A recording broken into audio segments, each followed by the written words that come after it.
Welcome to Terrifying Tales, the channel dedicated to telling original horror stories. A Date with the Devil. The drool burnt my skin as it dripped down from the rancid fangs onto my cheek. Its horrible face only inches from my own. The hot, ragged breath smelt of ash and rot. It had me trapped, nowhere left to run. The shutters of the roller door buckled against the weight of my back, but it wouldn't give. The tiled floor I sat on should have felt cold, but the warmth flowed through me. I turned my head to face the beast. The best way to describe it would be to picture a Doberman. Now double it in size. The claws at the end of each paw weren't what you'd expect to see. The claws were metallic. Its skin was rotten and torn all over. Flesh hung from the wounds. None of this was the worst. As I stared up at it now, at its drooling fangs, it was the eyes. Deep red. Soulless. But I should back up. It's not much of a tale if I don't tell you how I got here. To do that, I need to take you back to 2 days ago. To say I was nervous would be an understatement. This would be my first date in over a year. My name is Mitch Higgins. I've been through a pretty tough breakup with my ex. My method of getting through it was to work myself to the bone and spend my downtime solo like a hermit. Pressure from my friends to get back out there was constant, but what finally made me cave into their demands was the simple fact that I now felt ready to date again. To be honest, I didn't really know how to date again. I let my friends take the wheel to get me started. They signed me up to a dating site. The profile picture was an ordeal. The guys took over 30 photos of me in different outfits until they were happy with what they had. I thought that was going to be the worst of it. And I thought wrong. Next there was a whole series of questions, such as 2 truths and a lie, movies I liked, books, etc. The guys handed me my phone back when they were done. None of the answers I'd given them were on the profile. They'd made up different ones. They'd listed me as 6'2", taller than I am. Athletic build, a stretch at best.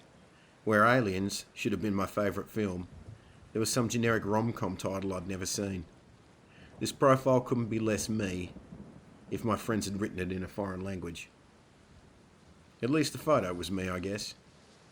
I mean, someone cropped the photo misleadingly so that my correct height couldn't be determined, but it was my face. My friends are all in long-term relationships, so this to them was exciting. They snatched my phone back and started swiping. Turns out I wasn't getting a say in who I dated either. I got bored and started watching a movie. 2 hours later, they handed my phone back and told me I had a date. Her name was Cindy, and I have to admit, she was beautiful. Mind you, after seeing what the guys did with my profile, I was wondering if she was too good to be true. The main thing I noticed when I read through her profile was that she stressed that her work got in the way of dating quite a bit. She had a job listed as a contract settler. Cindy was looking for someone happy to take it slow. That was perfect for me. To be honest, after seeing her hazel eyes, I was already planning our future together. Well, that was 2 days ago. So the night of the big date arrived. The guys picked the Star Bar. It's on the bottom level of the local shopping mall. Now, before you get all judgy, my friends actually did okay. The Star Bar may be on the bottom level of the shopping mall, but it is by far the nicest place in town. Don't let the location scare you. This is a classy place. I got to the mall an hour before the date. Like I said, I was nervous. I walked through the crowded mall, my head down, and there it was, the Star Bar, right in front of me. The tiles sparkled under the lights, white with a few black ones in between to create patterns. The sparkle was fake. No doubt countless drinks and food were spilled here earlier. Perhaps even a child had been sick here. The stupid thought kept circling my brain, that everyone I passed knew what I was doing. Honestly, everyone is that self-absorbed in their own life. No one probably noticed me at all. A firm hand landed on my chest. "I can't let you in, sir." My eyes found the security guard. I had to crane my head to find his face. Like a statue, I just stood there, not knowing what to say or do. The security guard seemed to understand and pointed down. It's the dress code here. I can't let you in those shoes. My head dropped down to my black skate shoes. How could I be that stupid, I thought. I knew there was a dress code here. See? Classy. Whether it was the look on my face or he was just a stand-up guy, the guard took pity on me. Look, they don't have to be anything special. Just go to one of the shops here and grab a cheap pair that would pass for work shoes. Then I can let you in. Thanks, I said, probably a little too gratefully. My head was spinning, with the nerves of the impending date. I probably wouldn't have thought of that idea on my own. I found a pair pretty quickly and dumped my skate shoes back in my car. There was still 3/4 of an hour to kill before the date. I knew what to do. My favourite store in the world is located opposite the Star Bar, Thompson's Music. Imagine it's the 80s or the 90s. This place still has the little booths like change rooms at the back, where, in privacy, you can try before you buy and listen to potential purchases through the headphones provided. The smell hit me as soon as I walked through the door. You all know that smell, but it's hard to describe. Like a ton of vinyl records mixed with a dry cleaned carpet. There were a few people inside, but it wasn't busy like the rest of the mall. The vibrant light from outside didn't dare enter here. The navy carpets punctuated the black ceiling and walls. It's the soft kind of carpet that muffles your footsteps, yet allows the muffled steps to be heard. I already knew what I was in the mood for. I grabbed a copy of Darkness on the Edge of Town and headed to the back. What can I say?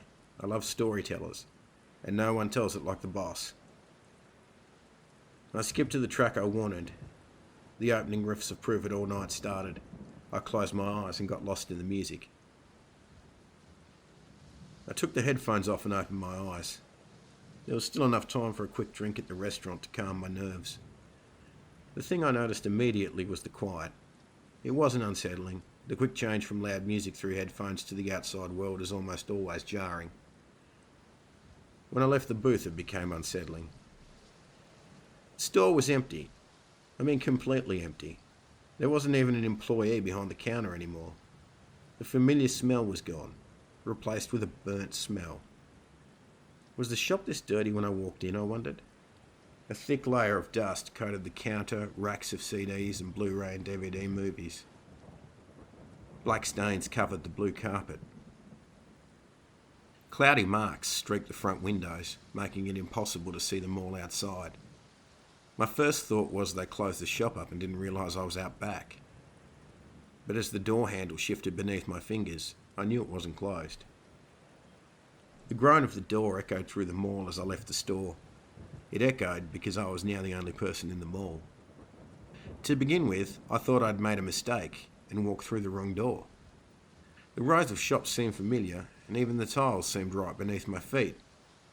But unlike the mall I'd been in not 10 minutes earlier, there were no shoppers. The rows of shops were all closed, covered with metal shuttered rolling doors. Rust had formed on the doors.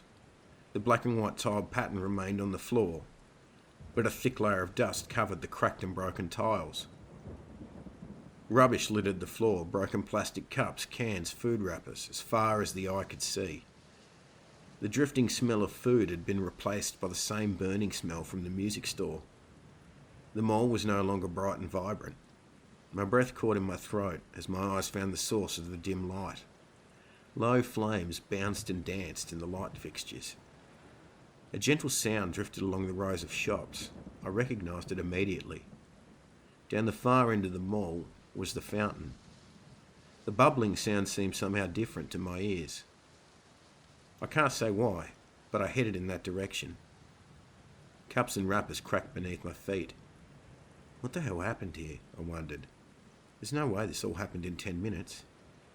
Hello? I called. Is anyone here? A fresh smell burned my nostrils as the fountain came into view. Red liquid bubbled and flowed over the white marble fountain. There wasn't any water in it. It was blood. The hurried footsteps cracked and crashed through the rubbish. Oh, thank God, the man breathed as he saw me standing near the fountain. You got to help me. It's trying to kill me. I never had time to speak. The fire door crashed open behind the fountain. From the darkness, 2 glowing eyes appeared. The man never broke stride as he sprinted past me. I stood frozen, my eyes on the fire door. A low growl rumbled from the darkness. The smell of rot was overpowering. The paw emerged. Metal claws scraped the tile floor. Drool dripped as the jaw-bearing sharp yellow fangs emerged. Those red eyes, with each step forward, unblinking, focused on only one thing. Me. I wanted to run, but my body wouldn't move. This dog was the thing of nightmares. It looked like a Doberman, but twice the size. The bones of its ribcage pulsed, visible through a torn, rotten hole in the side of its body. The scrape of its metal claws on the tiles was like nails on a chalkboard. My heartbeat pulsed through my ears. As it rounded the fountain, my body reacted. The cups and rubbish cracked and moved beneath my feet as I ran. Breathing filled my ears from behind. The dog was chasing me. The front of the mall came into view. The man I'd seen earlier was standing by the door. His eyes grew wide as he saw what was chasing me. Why hasn't he left? I wondered. Why is he just standing there? I got my answer. Through the doors, the car park was gone. So was the town. All replaced by a pit of fire, as far as the eye could see. Why did you bring it here? The man asked. The dog stopped short of us. We were both caught in the bottleneck of the entry. The dog paced backward and forward like a sentry, waiting for us to make the first move. Without warning, the other guy made a break for it. The demon dog pounced, knocking the guy sliding across the floor with its head. The guy didn't stand a chance. The dog drove its jaws into his stomach.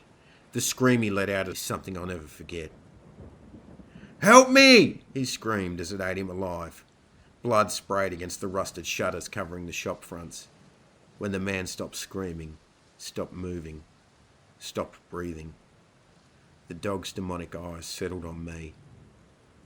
Fresh blood covered the dog's snout. It dripped from its teeth in globs mixed with drool. Metal claws scraped the tiles as it inched its way towards me. My feet slipped on the rubbish. I fell on my ass. I scrambled backwards until I had nowhere left to go. The rusted shutter door buckled slightly behind me as the dog's face settled inches from mine. And that is how I got here. The dog's jaw opened wide. I closed my eyes and waited. Down! The dog whined and retreated. I opened my eyes to see a familiar woman standing over me. Mitch? She said, surprise in her voice. It was Cindy, the girl I was supposed to meet on the date. What are you doing here? She asked. Cindy extended her hand and helped me off the ground. Her eyes looked me up and down. I thought you'd be taller. What's going on? Well, Mitch, this is hell. Her brow furrowed. What were you doing about 15 minutes ago? I was stunned. Her eyes stayed on me expectantly. I was listening to music over at the music store. Cindy clicked her fingers. A relaxed mind. It happens from time to time. When the hell gates open, sometimes people who aren't supposed to get pulled through. Hell? I asked. Yep. This was more than I intended to share with you, Mitch, but the contract collections I deal with are payments of the soul. Cindy walked to the front door of the mall. Her fingers fell on the glass and the door opened back to reality. I could see my car sitting in the car park. You go on ahead and get our table settled. I'll be along shortly. A smile crossed her lips. So hard finding a decent guy these days. You're not going to stand me up, are you, Mitch? I shook my head. Good. Brownie points if there's a mojito waiting at the table for me when I get there. And I do love a garlic bread to start. She gestured toward the door with her hand. I dared not refuse and shuffled through. I won't be long. I just have to finish up here. Cindy's eyes flashed red and the door disappeared. I decided it wasn't worth the risk of running. I stared at the garlic bread and mojito sitting on the table in front of me. Cindy walked through the restaurant door seconds later. If you like what you heard, please like and share the video. Please leave a comment and subscribe to the channel. And remember, the dark place tricks with our minds, But sometimes it's not a trick. Sometimes there really is something there.